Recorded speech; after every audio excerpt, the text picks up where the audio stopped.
Hello বন্ধুরা, আমার নাম কোহিনূর। আমি বাংলাদেশের একজন মেয়ে। আজকে আমি তোমাদেরকে যে গল্পটি বলব সেটি আমার মামা খালেক সাহেবকে নিয়ে। আমার বয়স যখন খুবই কম ছিল তখন আমার বাবা মা দুজনেই এক দুর্ঘটনায় মারা যান। তারপর থেকে আমি মামার বাড়িতে বড় হয়েছি। মামা আমাকে তার নিজের মেয়ের মতোই যত্ন করে বড় করেছেন। কিন্তু আমার মামি রুবিনা বেগম আমার প্রতি ততটা স্নেহশীল ছিলেন না। তিনি আমাকে প্রায়ই বাড়ির কাজকর্মে ব্যস্ত লাগতেন।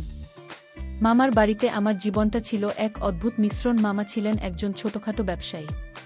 তিনি কাপড়ের দোকান চালাতেন, আর তা থেকে যা আয় হতো তা দিয়ে সংসার চলত। মামা মামির 3 সন্তান, 2 মেয়ে ফারিয়া আর সুমাইয়া আর এক ছেলে রাফি। মামি তার সন্তানদের খুব যত্ন করতেন, কিন্তু আমার প্রতি তার আচরণ ছিল কঠোর। আমি বাড়ির সব কাজ করতাম, রান্না, ঝাড়ু দেওয়া, কাপড় কাচা, তবুও মামা আমার প্রতি সবসময় যত্নশীল ছিলেন। তিনি আমাকে প্রায় বলতেন, কোহিনূর, তুই যদি কিছু চাস আমাকে বলিস, আমি তোর জন্য সব করব। কিন্তু তার কথার মধ্যে কেমন যেন একটা লুকানো রহস্য ছিল, যা আমি ঠিক ধরতে পারতাম না। আমার বয়স যখন 16 তখন থেকে আমি মামার আচরণে একটা পরিবর্তন লক্ষ্য করলাম। তিনি আমার সঙ্গে বেশি করে গল্প করতে চাইতেন। কখনো বাজার থেকে ফেরার পথে আমার জন্য একটা ছোট চকলেট কিনে আনতেন, কখনো আবার আমার পড়াশোনার খোঁজ নিতেন। আমি তখন স্কুলে পড়তাম আর পড়াশোনায় বেশ ভালো ছিলাম। মামা বলতেন, তুই আর একটি মন দিয়ে পড় কোহিনূর, তুই অনেক বড় কিছু হবে। কিন্তু তার কথায় কিছু একটা ছিল যা আমার মনে সন্দেহ জাগাত। আমি ভাবতাম, মামা কি আমার কাছ থেকে কিছু লুক করছেন? তার এই যত্নের পেছনে কি কোনো গোপন কারণ আছে? একদিন দুপুরে আমি বাড়ির উঠোনে কাপড় শুকোতে দিচ্ছিলাম। মামি বাজারে গিয়েছিলেন আর বাড়িতে শুধু আমি আর মামা ছিলাম। হঠাৎ মামা আমার কাছে এসে বললেন, কোহিনূর, তুই একটু আমার ঘরে আয়, তোর সঙ্গে একটা জরুরি কথা আছে। আমার মনটা অস্থির হয়ে উঠল। মামার গলার স্বরে কেমন যেন একটা গাম্ভীর্য ছিল। আমি কাপড়ের বালতি রেখে তার পেছন পেছন ঘরে গেলাম। মামা চেয়ারে বসে আমাকে বললেন, বোস কোহিনূর, অনেক দিন ধরে একটা কথা তোকে বলতে চাইছি। আমি উৎসুক চোখে তাকালাম, কিন্তু মনে মনে একটা অজানা চিন্তা কাজ করছিল। মামা কথা শুরু করলেন, তোর বাবা মা যখন মারা যান তখন তুই খুব ছোট ছিলি। আমি আর তোর মামি তোকে নিজের সন্তানের মতোই মানুষ করেছি। কিন্তু তিনি হঠাৎ থেমে গেলেন, তার চোখে একটা অদ্ভুত দ্বিধা দেখলাম। আমি বললাম, কিন্তু কি মামা, তুমি এভাবে থেমে যাচ্ছ কেন? মামা একটা দীর্ঘশ্বাস ফেলে বললেন, না, এখন থাক, পরে বলবো। আমি জোর দিয়ে বললাম, না মামার, এখনই বলো, তুমি কি লু করছো? কিন্তু তখনই মা আমার ফোন বেজে উঠল। তিনি তাড়াতাড়ি ফোনটা ধরে কথা বলতে বলতে ঘর থেকে বেরিয়ে গেলেন। আমি সেখানে দাঁড়িয়ে ভাবতে লাগলাম, মামা কি বলতে চাইছিলেন? সেই দিন থেকে আমার মনে একটা অস্থিরতা কাজ করতে লাগল। মামার কথার মাঝে কি ছিল? কেন তিনি বারবার কথা এড়িয়ে যাচ্ছেন? আমি লক্ষ্য করলাম, মামা যখন আমার সঙ্গে কথা বলেন তখন তার চোখে একটা গভীর চিন্তার ছাপ থাকে। আমার মনে হতে লাগল, হয়তো মামার এই যত্নের পেছনে কোনো লুকানো রহস্য আছে। আমি ঠিক করলাম, আমাকে এই রহস্যের জট খুলতে হবে। মামা কি চাইছেন? তার এই আচরণের পেছনে আসল কারণ কি? এক সন্ধ্যায় আমি রান্নাঘরে কাজ করছিলাম। মা আমি বাড়িতে ছিলেন না, আর মামার বাচ্চারা তাদের ঘরে পড়াশোনা করছিল। মামা হঠাৎ রান্নাঘরে এসে বললেন, কোহিনূর, তুই এত পরিশ্রম করিস কেন? একটু বিশ্রাম কর। আমি হাসার চেষ্টা করে বললাম, আমি ঠিক আছি মামা। কিন্তু মামা আমার দিকে তাকিয়ে বললেন, তোর মায়ের কথা মনে পড়ে কোহিনূর, তুই তার মতোই পরিশ্রমী। তার কথায় আমার মনটা কেমন যেন হালকা হয়ে গেল। কিন্তু সেই সঙ্গে সন্দেহ আরও গাঢ় হলো, মামা কেন বারবার আমার মায়ের কথা তুলছেন? সেই রাতে আমি বিছানায় শুয়ে ভাবছিলাম, মামা এই কথাবার্তার মানে কি? তার অসম্পূর্ণ কথাগুলো, এসবের পেছনে কি রহস্য লুকিয়ে আছে? আমি ঠিক করলাম, আমি মামার সঙ্গে খোলাখুলি কথা বলবো। আমাকে জানতে হবে তার মনে কি চলছে।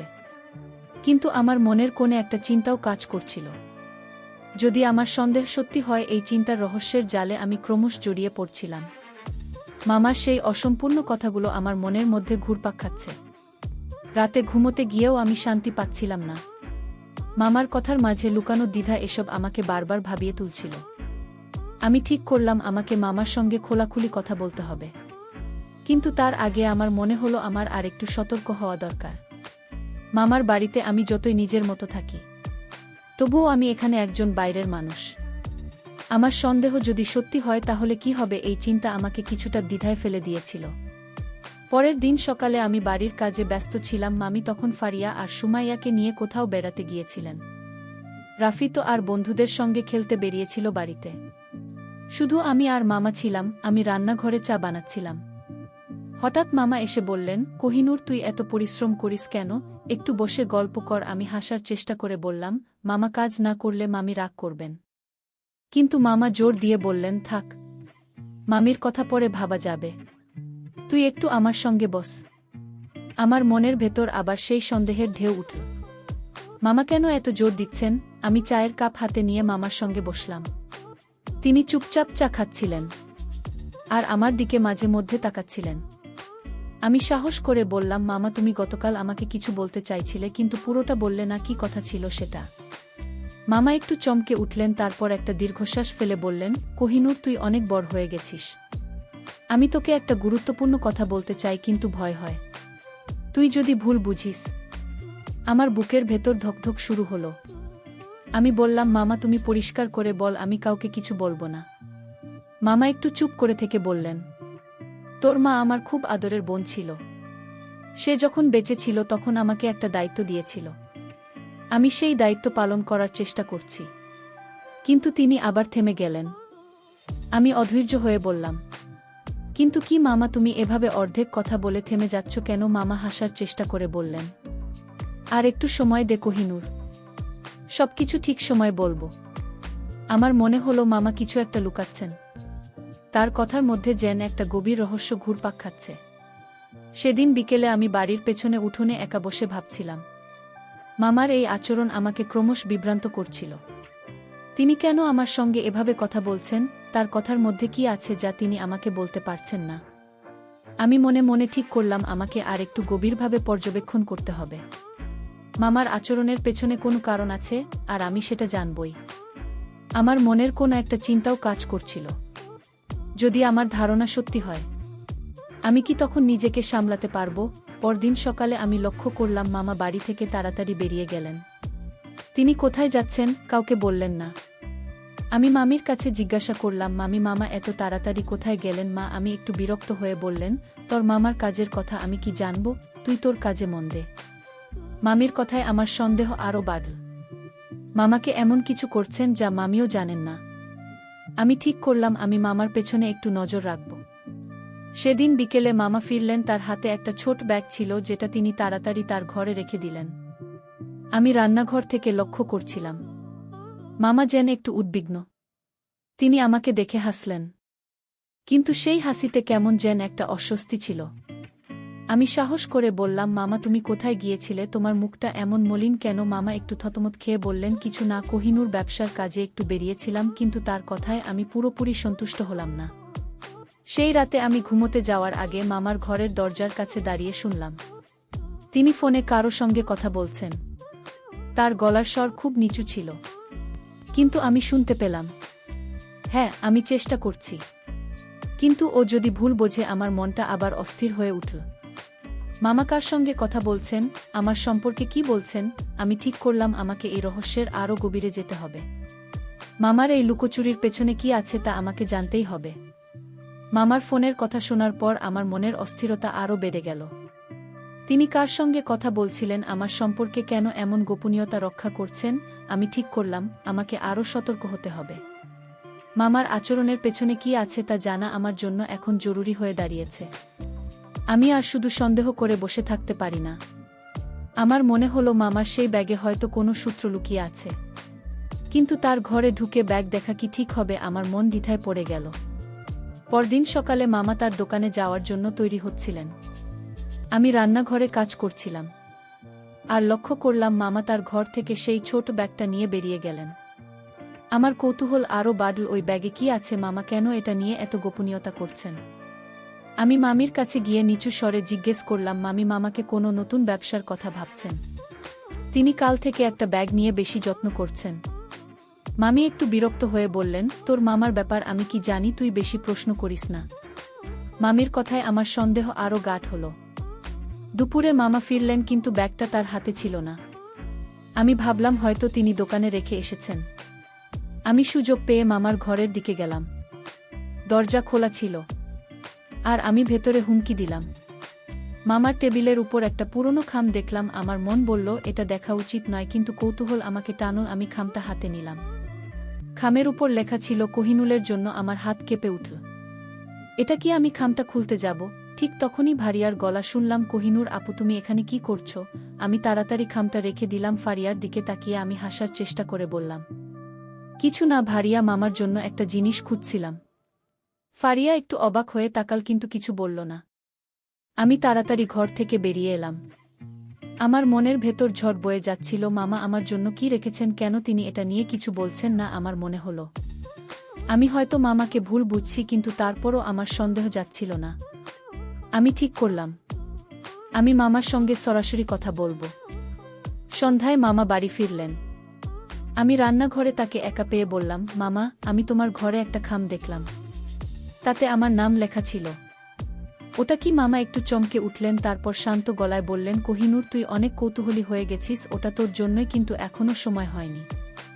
আমি তোকে সব বলবো, আর একটু অপেক্ষা কর। আমি বললাম, মামা তুমি কেন এত লুকোচুরি করছো? আমি কি তোমার উপর ভরসা করতে পারি না? মামা একটা দীর্ঘশ্বাস ফেলে বললেন, তুই আমাকে ভরসা করিস কোহিনূর, কিন্তু কিছু কথা ঠিক সময় বলতে হয়। মামার কথা শুনে আমার মন আরও বিভ্রান্ত হয়ে গেল। তিনি আমার কাছে কি লুকাচ্ছেন? আমি ঠিক করলাম আমাকে আরও গভীরভাবে খোঁজখবর নিতে হবে। মামার কথাগুলো আমার মনের মধ্যে ঘুরপাক খাচ্ছিল। তিনি বারবার বলছেন আমাকে ভরসা করতে, কিন্তু তার গোপনীয়তা আমার সন্দেহকে আরও বাড়িয়ে দিচ্ছে। কোহিনূরের জন্য লেখা সেই খামটা আমার মাথায় ঘুরছে। আমি ভাবলাম আমাকে আরও সতর্ক হয়ে এগোতে হবে। মামার এই আচরণের পেছনে কি আছে তা আমাকে জানতেই হবে। আমি ঠিক করলাম আমি মামার উপর নজর রাখব, কিন্তু এমনভাবে যাতে কেউ সন্দেহ না করে। পরদিন সকালে আমি বাড়ির কাজে ব্যস্ত ছিলাম। মামি ফারিয়া আর সুমাইয়াকে নিয়ে পাশের বাড়িতে গিয়েছিলেন রাফি। স্কুলে ছিল, মামা বাড়িতে একা ছিলেন। আর আমি লক্ষ্য করলাম তিনি তার ঘরে কিছু একটা খুঁজছেন। আমি রান্নাঘর থেকে চুপচাপ দেখছিলাম। মামা টেবিল এর ড্রয়ার খুলে কিছু কাগজ বের করলেন। তারপর সেগুলো দ্রুত ব্যাগে ভরে বেরিয়ে গেলেন। আমার মনে হলো এই কাগজগুলোর মধ্যে হয়তো কোনো গুরুত্বপূর্ণ সূত্র আছে। আমি সিদ্ধান্ত নিলাম আমাকে মামার পেছনে যেতে হবে। আমি তাড়াতাড়ি একটা ওড়না জড়িয়ে বাড়ি থেকে বেরিয়ে পড়লাম। মামা তখন রাস্তার মোড়ে একটা রিকশায় উঠছিলেন। আমি দূর থেকে তাকে অনুসরণ করলাম। মামা শহরের একটা ব্যাংকের সামনে নেমে ভেতরে ঢুকলেন। আমি বাইরে দাঁড়িয়ে অপেক্ষা করলাম। অনেকক্ষণ পর মামা বেরিয়ে এলেন, তার মুখে একটা উদ্বেগের ছাপ। আমি বুঝতে পারলাম না তিনি ব্যাংকে কি করতে গিয়েছিলেন। আমি আরও কাছে যাওয়ার সাহস পেলাম না, কারণ মামা যদি আমাকে দেখে ফেলেন তাহলে কি বলবো। আমি চুপচাপ বাড়ি ফিরে এলাম। বাড়ি ফিরে আমি রান্নাঘরে কাজ শুরু করলাম, কিন্তু আমার মন অন্যদিকে। মামাকে কোনো টাকা পয়সার ব্যাপারে লুকোচুরি করছেন নাকি এটা আমার সঙ্গে কিছু সম্পর্কিত? আমার মনে হলো আমার সন্দেহ বাড়ছে, কিন্তু আমি এখনো পুরো ছবিটা দেখতে পারছি না। আমি ভাবলাম আমাকে মামার সঙ্গে আর একবার কথা বলতে হবে, কিন্তু এবার আমি একটু অন্যভাবে কথা বলব, যাতে তিনি বুঝতে না পারেন আমি তার পেছনে নজর রাখছি। সন্ধ্যায় মামা বাড়ি ফিরলেন। আমি তাকে চা দিতে গিয়ে বললাম, মামা তুমি আজ অনেক ব্যস্ত ছিলে, তাই না? দোকানে কি কোনো নতুন কাজ এসেছে? মামা একটু হাসলেন, কিন্তু তার হাসিতে কেমন যেন একটা অস্বস্তি ছিল। তিনি বললেন, হ্যাঁ কোহিনূর, ব্যবসার কিছু কাজ ছিল। তুই এত ভাবিস কেন? তোর পড়াশোনায় মন দে। আমি বললাম, মামা আমি শুধু ভাবছিলাম তুমি যদি কোনো সমস্যায় পড়ে থাকো আমাকে বলতে পারো, আমি তো তোমার মেয়ের মতো। মামা আমার দিকে তাকিয়ে বললেন, তুই আমার মেয়ের মতোই কোহিনূর, তাই তো তোর জন্য এত ভাবি। মামার কথায় আমার মনটা কেমন যেন হালকা হলো, কিন্তু সেই সঙ্গে সন্দেহ আরও গাঢ় হলো। তিনি কেন আমার জন্য এত ভাবছেন? আমি ঠিক করলাম আমাকে আরও সূত্র খুঁজতে হবে। সেদিন রাতে আমি লক্ষ্য করলাম মামা তার ঘরে একা বসে কিছু কাগজ দেখছেন। আমি দরজার কাছে দাঁড়িয়ে শুনলাম তিনি ফোনে কারো সঙ্গে কথা বলছেন। হ্যাঁ, আমি সব ব্যবস্থা করছি, কিন্তু ও যদি এখনই জানতে পারে তাহলে সমস্যা হতে পারে। আমার হৃৎপিণ্ড দ্রুত লাফাতে লাগল। মামা কি আমার কথা বলছেন? রাতে আমি বিছানায় শুয়ে ভাবছিলাম এইসব কথার মানে কি? মামা কি আমার কাছ থেকে কিছু লুকাচ্ছেন? আমার মনে হলো আমি হয়তো মামাকে ভুল বুঝছি, কিন্তু তারপরও আমার মন শান্ত হচ্ছিল না। আমি ঠিক করলাম আমাকে আরও গভীরে যেতে হবে। মামার সেই ব্যাগ আর খামের রহস্য আমাকে জানতেই হবে। কিন্তু আমি কি সত্যি প্রস্তুত এই রহস্যের মুখোমুখি হতে? আমার মনের কোণে একটা চিন্তা কাজ করছিল। যদি আমার সন্দেহ সত্যি হয় তাহলে আমি কি করব? মামার ফোনের কথা আর সেই খামের রহস্য আমাকে রাতে ঘুমোতে দিচ্ছিল না। আমার মনের ভিতরে একটা যুদ্ধ চলছিল। একদিকে মামার প্রতি ভরসা, অন্যদিকে তার গোপনীয় আচরণের কারণে সন্দেহ। আমি ঠিক করলাম আমাকে আরও সতর্কভাবে এগোতে হবে। মামার সেই ব্যাগ আর খামের মধ্যে কি আছে তা না জানা পর্যন্ত আমার মন শান্ত হবে না। কিন্তু আমি এও জানতাম মামার ঘরে গোপনে ঢোকা ঠিক হবে না। তবু আমার কৌতূহল আমাকে ঠেলছিল। পরদিন সকালে আমি বাড়ির কাজে ব্যস্ত ছিলাম। মামি বাজারে গিয়েছিলেন আর ফারিয়া ও সুমাইজা তাদের বন্ধুদের সঙ্গে খেলতে বেরিয়েছিল। রাফি স্কুলে ছিল, মামা বাড়িতে ছিলেন, কিন্তু তিনি তার ঘরে কিছু একটা লিখছিলেন। আমি রান্নাঘর থেকে লক্ষ্য করলাম তিনি একটা পুরনো নোটবুক খুলে কি যেন লিখছেন। আমার মনে হলো এই নোটবুক এর মধ্যেও হয়তো কোনো সূত্র আছে। আমি সুযোগের অপেক্ষায় ছিলাম। দুপুরের দিকে মামা ফোন পেয়ে তাড়াতাড়ি বেরিয়ে গেলেন। আমি জানতাম এটা আমার সুযোগ। আমি মামার ঘরে গেলাম। দরজা হালকা ভেজানো ছিল। আমি ধীরে ধীরে ভেতরে ঢুকলাম। মামার টেবিলে সেই নোটবুকটা খোলা ছিল। আমি দ্রুত পড়তে শুরু করলাম। নোটবুক এ লেখা ছিল কোহিনূরের জন্য ব্যাংকের কাগজপত্র প্রস্তুত করতে হবে, ওর মায়ের আমানত নিয়ে কথা বলতে হবে। কিন্তু মামি যেন না জানে আমার মাথা ঘুরে গেল। ওর মায়ের আমানত, এটা কি? আমি আরও পড়তে যাব, তখনই বাইরে মামির গলা শুনলাম। আমি তাড়াতাড়ি নোটবুকটা বন্ধ করে বেরিয়ে এলাম। মামি বাজার থেকে ফিরেছিলেন। তিনি আমাকে দেখে বললেন, কোহিনূর, তুই মামার ঘরে কি করছিলি? আমি একটু ঘাবড়ে গিয়ে বললাম, মামি, আমি শুধু একটা কাপড় খুঁজছিলাম। মামি একটু সন্দেহের চোখে তাকালেন, কিন্তু কিছু বললেন না। আমার মনের ভেতর অস্থিরতা বাড়ছিল। মামা কি আমার মায়ের কোনো গুরুত্বপূর্ণ জিনিস আমার কাছ থেকে লুকাচ্ছেন, আর মামিকে কেন জানতে দেওয়া যাবে না? আমার মনে হলো এই রহস্য আরও জটিল হয়ে উঠছে। সন্ধ্যায় মামা ফিরলেন। আমি তাকে একা পেয়ে বললাম, মামা, তুমি আমার মায়ের কথা বারবার বলছো, আমার মায়ের কি হয়েছিল? তুমি কি আমার কাছ থেকে কিছু লুকাচ্ছ? মামা একটু চুপ করে থেকে বললেন, কোহিনূর, তুই কেন এত চিন্তা করিস? আমি তোকে সব বলব, কিন্তু এখন নয়। তোর জন্য আমি যা করছি তা তোর ভালোর জন্যই। আমি বললাম, মামা, আমি তোমাকে ভরসা করতে চাই, কিন্তু তুমি যদি সব না বলো আমি কিভাবে বুঝব? মামা শুধু হাসলেন আর বললেন, আর একটু সময় দেখো হিনুর। সেই রাতে আমি ফারিয়ার সঙ্গে গল্প করছিলাম। ফারিয়া হঠাৎ বলল, কোহিনূর আপু, তুমি কি বাবার উপর রাগ করছো? তিনি তোমাকে অনেক ভালোবাসেন। আমি একটু অবাক হয়ে বললাম, ফারিয়া, তুই এমন কেন বলছিস? ফারিয়া বলল, বাবা তোমার কথা অনেক বলেন, তুমি অনেক পরিশ্রমী আর তোমার মায়ের মতো। ফারিয়ার কথায় আমার মনটা কেমন যেন হালকা হলো, কিন্তু সেই সঙ্গে আমার সন্দেহ আরও জটিল হয়ে গেল। মামাকে সত্যি আমার ভালো চান, নাকি এর পেছনে অন্য কিছু আছে? পরদিন সকালে আমি দেখলাম মামা আবার তার বাইক নিয়ে বেরিয়ে গেলেন। আমি ঠিক করলাম আমি আরেকবার তার পেছনে যাব। এবার আমি আরও সতর্ক থাকব। আমি বাড়ি থেকে বেরিয়ে মামাকে অনুসরণ করলাম। তিনি এবার একটা ছোট অফিসে গেলেন। আমি দূর থেকে দেখলাম তিনি একজন লোকের সঙ্গে কথা বলছেন। আমি কাছে যেতে পারলাম না, কিন্তু মনে হলো তারা কোনো কাগজপত্র নিয়ে কথা বলছেন। আমার মনে হলো এই কাগজপত্র আমার সঙ্গে সম্পর্কিত।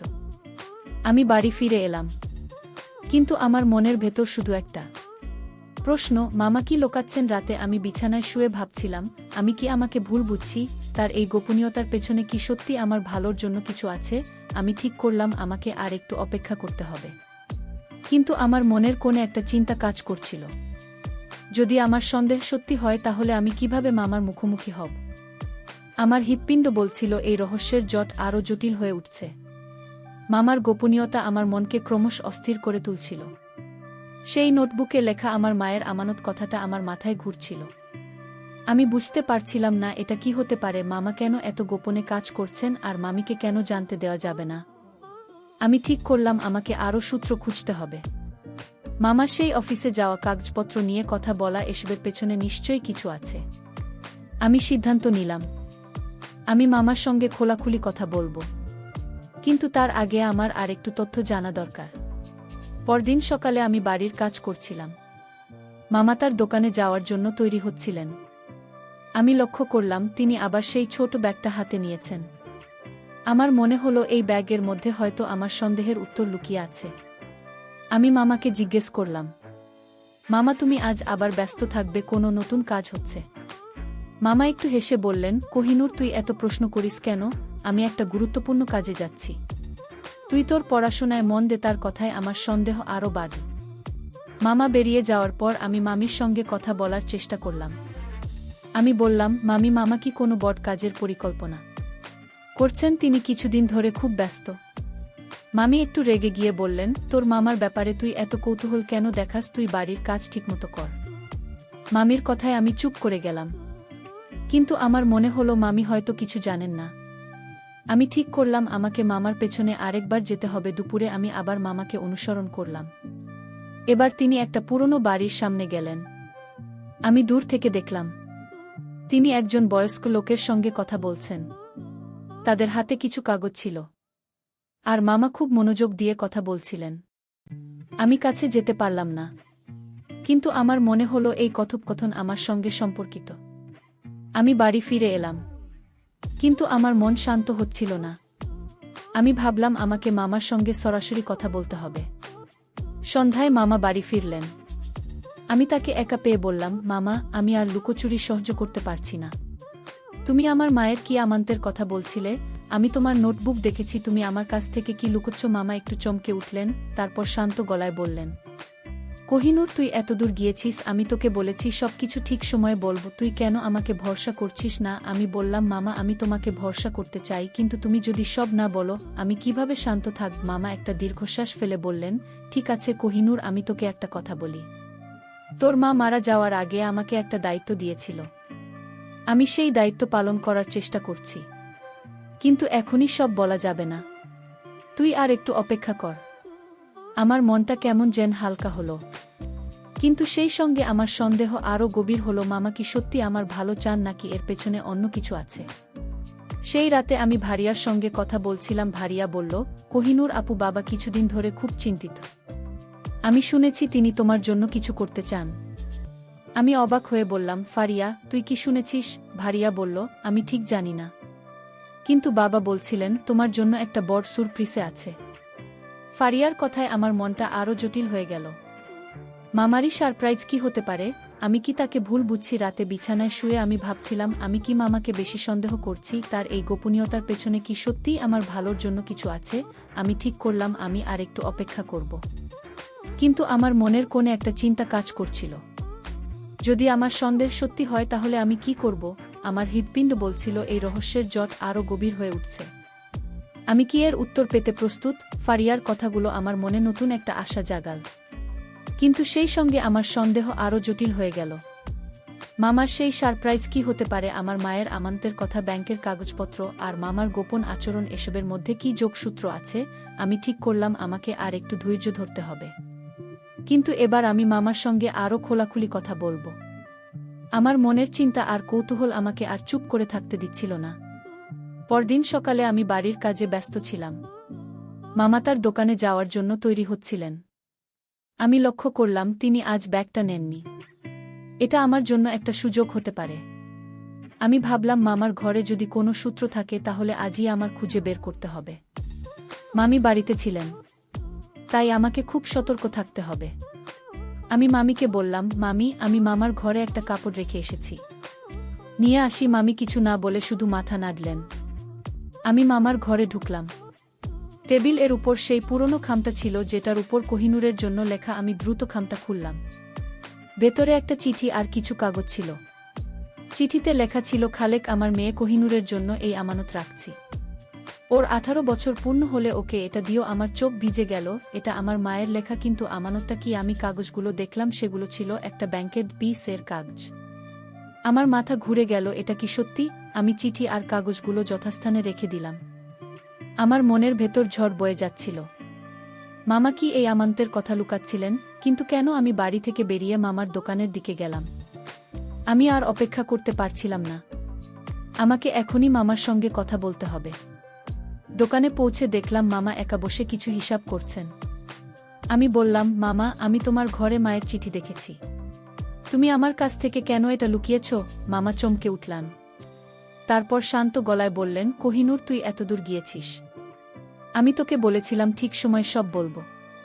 আমি বললাম, মামা, আমি আর অপেক্ষা করতে পারছি না। তুমি আমার মায়ের আমানতের কথা বলছো, এটা কি? আমাকে সত্যি বলো। মামা একটা দীর্ঘশ্বাস ফেলে বললেন, ঠিক আছে কোহিনূর, তুই এতদূর জেনে গেছিস, তাহলে আর লুকানোর কিছু নেই, কিন্তু এখনই সব বলা যাবে না। আমি চাই তুই নিজে সব জানিস। কিন্তু ঠিক সময় মামার কথায় আমার মনটা আরও অস্থির হয়ে গেল। আমি বললাম, মামা, তুমি কেন আমাকে পুরোটা বলছো না? আমি কি তোমার উপর ভরসা করতে পারি না? মামা আমার দিকে তাকিয়ে বললেন, কোহিনূর, তুই আমার মেয়ের মতো। আমি তোর কোনো ক্ষতি চাই না। তুই আরেকটু অপেক্ষা কর। তোর 18 বছর পূর্ণ হলেই সাপ জানতে পারবে। আমি বুঝলাম মামা এখনো পুরোটা বলবেন না।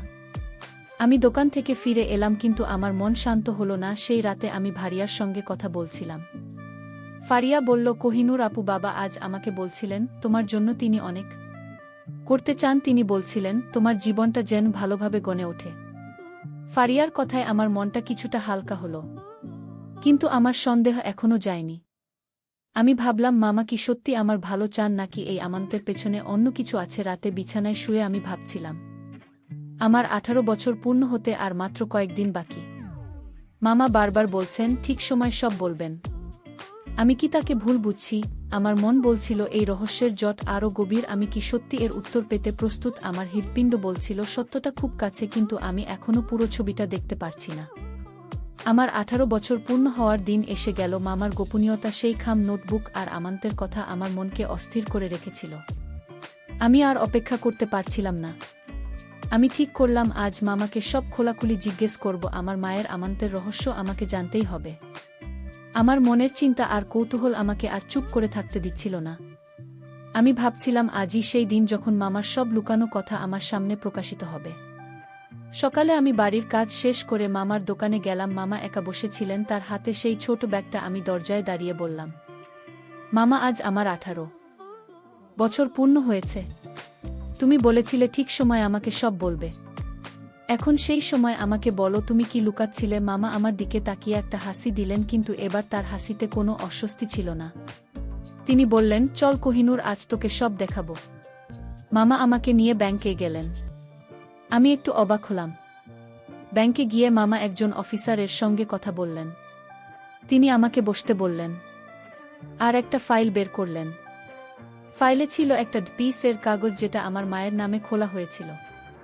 মামা বললেন, কোহিনূর, তোর মা মারা যাওয়ার আগে আমাকে বলেছিলেন তোর জন্যই পিস খুলে রাখতে। তিনি চেয়েছিলেন তুই যেন বড় হয়ে নিজের পায়ে দাঁড়াতে পারিস। এই টাকা তোর জন্যই জমানো হয়েছে। আজ তুই 18 বছর পূর্ণ করেছিস। এখন তুই নিজে এটা তুলতে পারবি। আমার চোখ ভিজে গেল। আমি বললাম, মামা তুমি এতদিন এটা কেন লুকিয়েছিলে? মামা দীর্ঘশ্বাস ফেলে বললেন, কোহিনূর, আমি চাইনি তোর মামি এটা জানুক। তিনি হয়তো এই টাকা অন্য কাজে ব্যবহার করতে চাইতেন।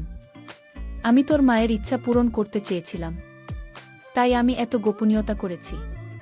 তুই আমাকে ভুল বুঝেছিস, তাই না? আমি লজ্জায় মাথা নিচু করলাম।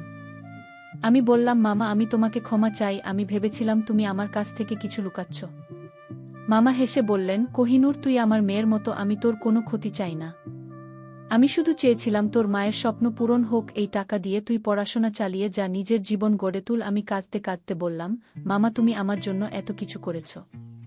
আমি তোমাকে ভুল বুঝেছিলাম, আমাকে ক্ষমা করে দাও। মামা আমার মাথায় হাত রেখে বললেন, তোর কোনো দোষ নেই। তুই শুধু তোর মায়ের মতো হয়ে উঠিস। বাড়ি ফিরে আমি ফারিয়ার সঙ্গে কথা বললাম। আমি তাকে সব বললাম। ফারিয়া বলল, কোহিনূর আপু, আমি জানতাম বাবা তোমার জন্য ভালো কিছু করছেন। তিনি সবসময় তোমার কথা ভাবেন। আমি হাসলাম, আমার মনটা হালকা হয়ে গেল। আমি বুঝলাম আমার সন্দেহ আমাকে ভুল পথে নিয়ে গিয়েছিল। মামার প্রতি আমার ভালোবাসা আর ভরসা আরও গভীর হলো। সেই রাতে আমি বিছানায় শুয়ে ভাবছিলাম আমি কত ভুল করেছিলাম। মামা আমার জন্য এত কিছু করেছেন, আর আমি তাকে শুধু শুধু সন্দেহ করেছি। আমার মায়ের স্বপ্ন, মামার দায়িত্ববোধ, এসব আমাকে শিখিয়েছে মানুষকে ভরসা করতে হয়। আমি ঠিক করলাম এই টাকা দিয়ে আমি পড়াশোনা চালিয়ে যাব, আর মামার মতো আমিও অন্যদের জন্য ভালো কিছু করব। সবশেষে বন্ধুরা, আমি তোমাদেরকে বলব, সন্দেহ এবং ভুল বোঝাবুঝি আমাদের মনের শান্তি কেড়ে নিতে পারে এবং সম্পর্কের মধ্যে দূরত্ব তৈরি করতে পারে। আমার জীবনের গল্প আমাকে দেখিয়েছে কাউকে বিচার করার আগে তার উদ্দেশ্য সম্পর্কে পুরোপুরি জানা উচিত। ধৈর্য, ভরসা এবং খোলামনের সঙ্গে কথা বলা আমাদের সম্পর্ককে আরও মজবুত করে এবং ভুল বোঝাবুঝি দূর করে, এবং সেই সাথে আমাদের পারিবারিক বন্ধন দৃঢ় করে। তাই আমাদের প্রত্যেকের উচিত যে কোনো বিষয় নিয়ে সমস্যা সৃষ্টি হবার আগেই পরিবারের সবার সাথে খোলামেলাভাবে আলোচনা করা। বন্ধুরা, আমার গল্পটি যদি তোমাদের ভালো লাগে তাহলে লাইক, শেয়ার এবং সাবস্ক্রাইব করে পাশে থেকো। আর বন্ধুরা, তোমরা এতক্ষণ ধৈর্য ধরে আমার গল্পটি শোনার জন্য তোমাদের সবাইকে অসংখ্য ধন্যবাদ।